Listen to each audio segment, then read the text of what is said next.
Hi, Michelle here from Happy Scrap Girl Designs. Today I'm going to show you how to use my new Collage Builder 2 action. This action was actually a request from a few different people, and it has a lot of really fun features. First, it will take up to 20 layouts, and with just a few clicks, you can build a web-sized collage that will be up to 20 images long. And then it will automatically crop them into smaller images and save them for you so that you can use them maybe on your Facebook page if you don't want a big long image there, or for designers who have a limited number of detailed images that they are allowed in their stores. This is a great option to squeeze some extra layouts and examples of your kits in there. It has a couple of different options. You can choose to create a collage that has white spaces in between the pictures, like this, or you can choose it without white spaces like this one where there's no spaces in between. Also, one more great feature is most stores prefer that you use images that are 600 pixels by 600 pixels wide in their detailed images. However, there are a few stores that prefer you use 700 pixel images, and so there are actually options for both sizes to use. This will work in both Macs and PCs. And so let's see, the first thing that you're going to do when you purchase the action is unzip it, and when you unzip it, you will see this inside of your folder. There is an instruction sheet, and there is also a folder for the Mac version and a folder for the PC version. Now, I'm actually using a PC, but I'm going to run the Mac version first, just because I want to show Mac users how easy it is to run this for them. But it works very similar on PCs, and I'll use a PC version later. Okay, so I'm going to choose the 700 pixel wide Mac version, and I'm just going to double click it. For Photoshop users, most of you can just double click it and it'll open in your program. Or you can go to your actions palette and choose load actions and then navigate to the folder where your action is saved.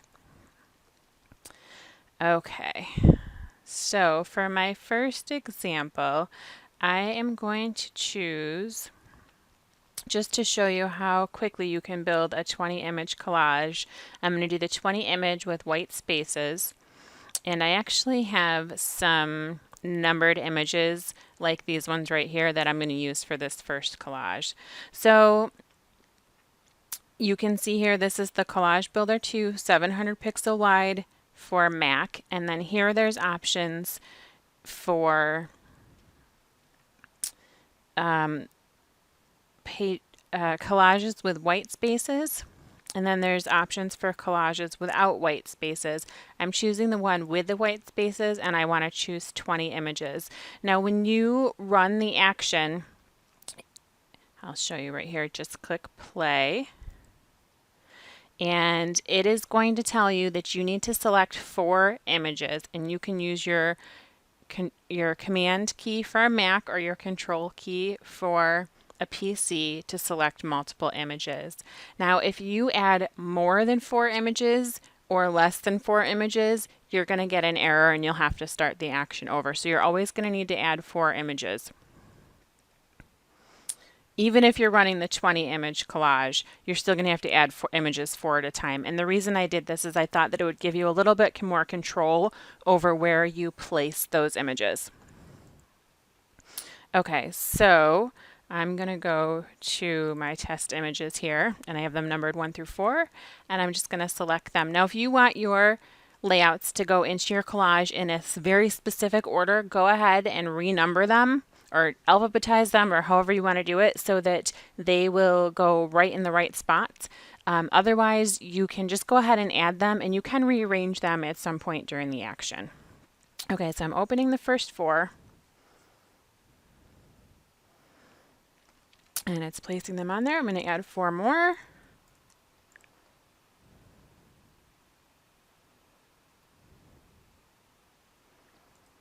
Continue to add 4 more.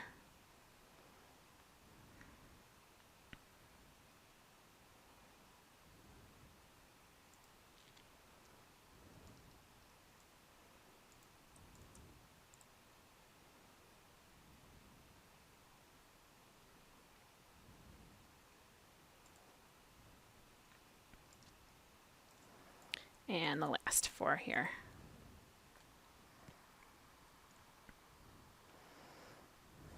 Okay, you can see it has opened all 20 images. It has placed them, aligned them, centered them, got them all ready to go. At this point, the action's going to give you some directions. It's going to say they're all placed. You can change the images if you want to. I'll show you later how to change them. Right now I'm going to say that we don't want to change them. So press continue if you do not wish to change the placement. So press continue. Mac users will get this pop-up. PC users, it'll just go ahead and save. For Mac users, when you see the Save for Web pop-up, check your settings and go ahead and press save. So this is what Mac users will see next. And PC users, it's automatically going to save, so you won't even see this. So I don't think that you'll see this. Okay, so you want to make sure that you're saving as a JPEG, so check that real quick. Unless you want to save as something else, a PNG, you can go ahead and change that. Double check your image size should be 700 here or 600 if you're saving at the smaller size. And you can also choose to optimize to file size. If you have a shop where you are only allowed to have images that are 200, if you have to have a certain size limit on them, you can go ahead and enter that. So I just put 200 in here and say OK, and so it will optimize it to that, and the JPEG will then be just under 200 here. It'll automatically adjust your quality for that. Okay, then I'm going to save it, and it's going to, again, for Mac users only, it's going to say save it, and you can then navigate wherever you would like to save your images. And I'm just going to go back and save them here because I know it's automatically going to populate the name for you. I named this preview 700. Go ahead and save it. Oh, I have something in that folder already.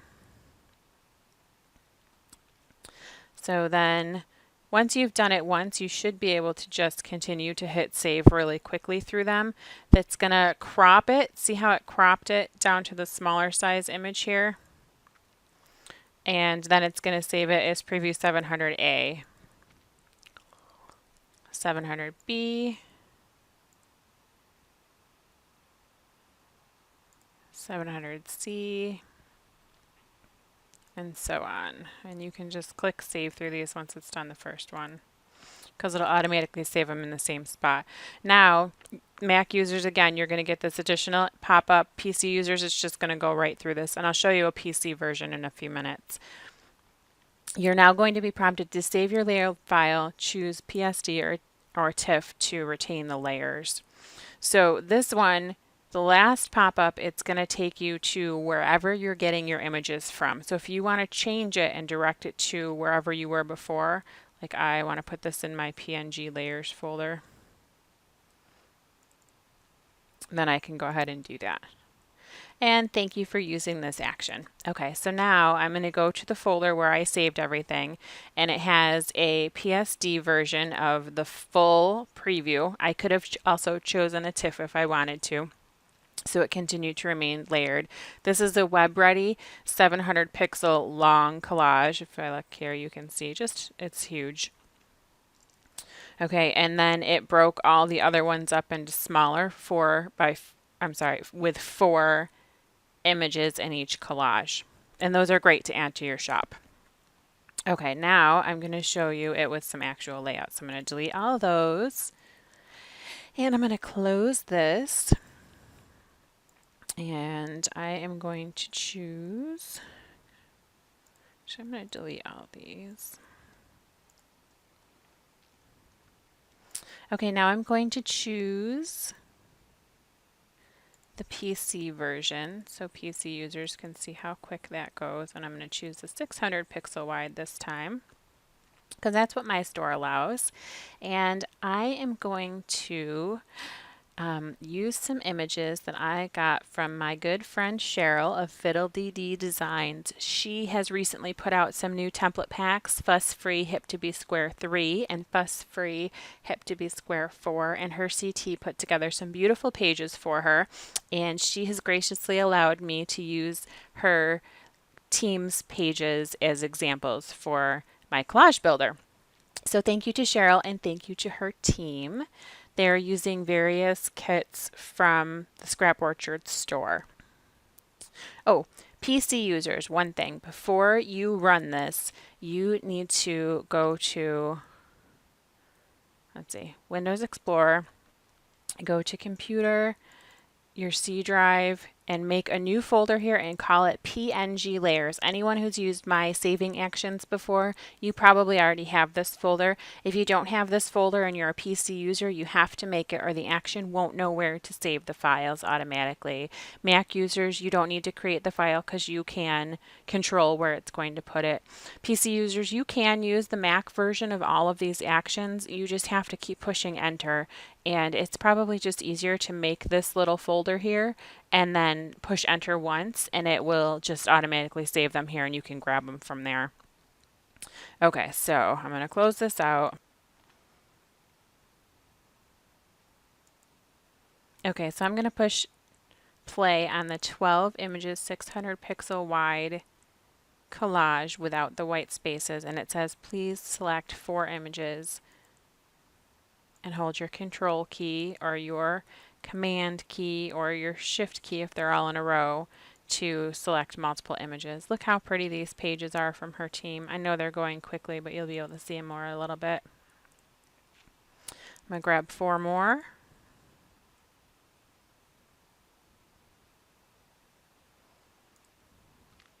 And I will grab the final 4 here.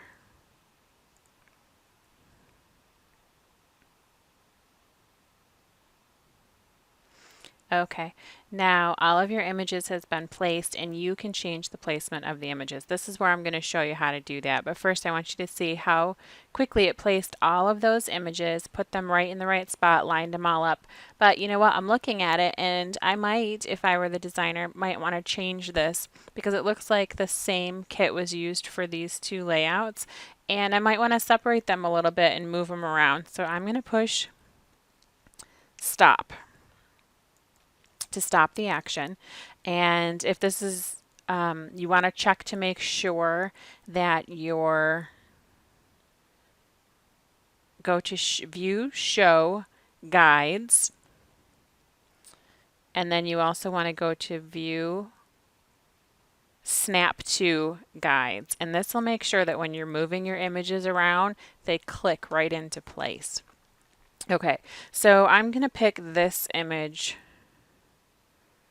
right here, and all I need to do is press V, and on my computer, because I have auto select turned off, I need to control click on that image and it'll automatically take me to that layer. If you have auto select checked, then you can just click on the layer and it will take you right to it, but I like my auto select turned off so I don't randomly click on things that I don't want. Okay, so then I want to just take, and I'm just going to drag it right up here. It's kind of hard to see, but I'm going to drag it, and it's really just going to pop into place here. Oops. There we go. It popped into place. Now I'm going to control click and grab the one that's on top of it, and I'm going to drag it again, and you can see it better this time. It just kind of clicks into place. Okay, and you don't want to be holding your control key down at this point. You can let go of it when you drag it around. Okay, so then I think everything is where I want it to be, so I'm going to continue playing the action, and it's going to save everything and cut it up. And with the PC version, it's already done. It just saved everything while I was talking. So it stopped, and I can go to my C drive to the PNG layers folder, and right here is the PC version actually saves the JPEG and then it saves it in a TIFF version, and it also saves as the smaller JPEGs. Now I'm going to delete these real quick. Thank you so much to Cheryl and Cheryl's team. And I'm going to show you one more example. I'm going to close this and this. And my friend Kristen Agard of Kristen Agard Designs recently made a kit called Brain Freeze, and her team put together some gorgeous layouts, and they are graciously letting me use them for this example. Let's see, so I have her folder here, and she has 9 layouts. Okay. So she has 9 layouts. So what do you do if you have a different amount of layouts than the number that I have set here? Well, there's a couple things you can do. You could run the 8 image, if you had 9 layouts, you could run the 8 image collage, and then just when you're posting your blog stuff, just put the other layout above it or below it in full size. Or the other thing you can do is run the next size up and add in some extra layouts that you'll delete. And I'm going to show you how to do that. So we're going to do the one with the white spaces. I'm going to push play, and I'm going to start grabbing the images from Kristen's team. Okay, so there's the first 4.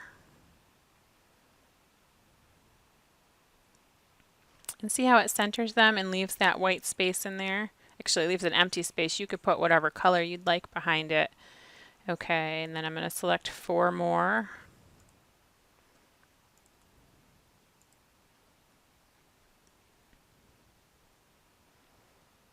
There we go.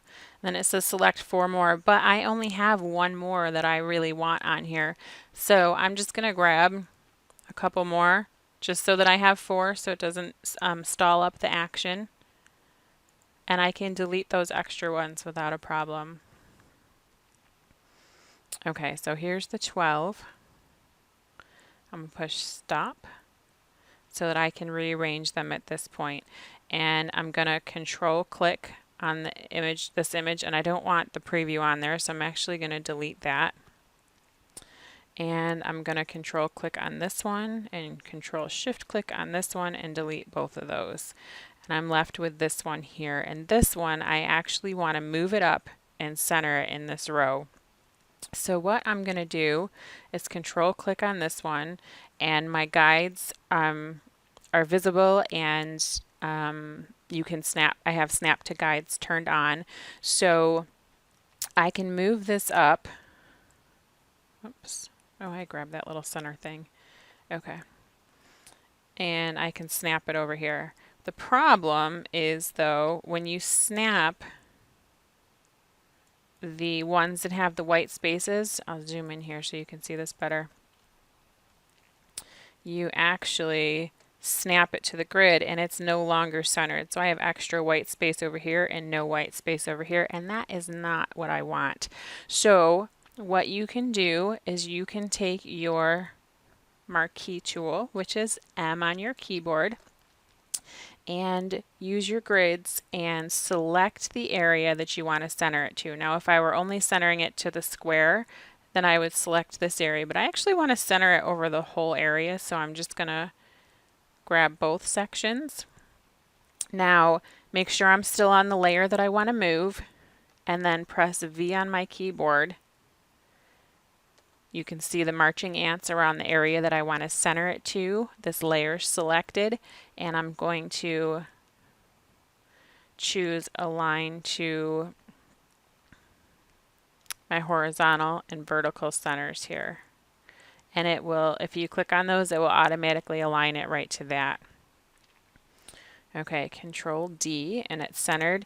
And then I can leave it like this and just have the extra white space, but I don't really want it there, so I'm going to use my marquee tool again and select this whole area down to that grid line. And then I'm going to say Image Crop. And it will automatically cut out that extra space, Control D. This is the way I want my collage to look. By the way, if you want to change this color, you can. Just select it and then fill it. I don't really want it to be pink, but I just wanted to show you that you can make it any color that you want. Okay. Then it doesn't matter which layer you're on. Go ahead and push play, and it will merge everything, save everything, and it's all in your PNG layers folder, all cut up, and the smaller image is cut up and it has some white space on the side. So you can choose whether you want to use this smaller image in some way, or you can just delete it and use the full-size image that your team gave you. Okay, that was a lot of information. This is probably a crazy long video. I apologize for that, but I wanted to make sure that I showed you all of the options that I could possibly think of. I do also, once again, just want to thank Cheryl and Cheryl's team and Kristen and Kristen's team very much for letting me use those images. If you have any questions about my new Collage Builder action, please contact me at happyscrapgirl@live.com. Thank you so much and have a great day.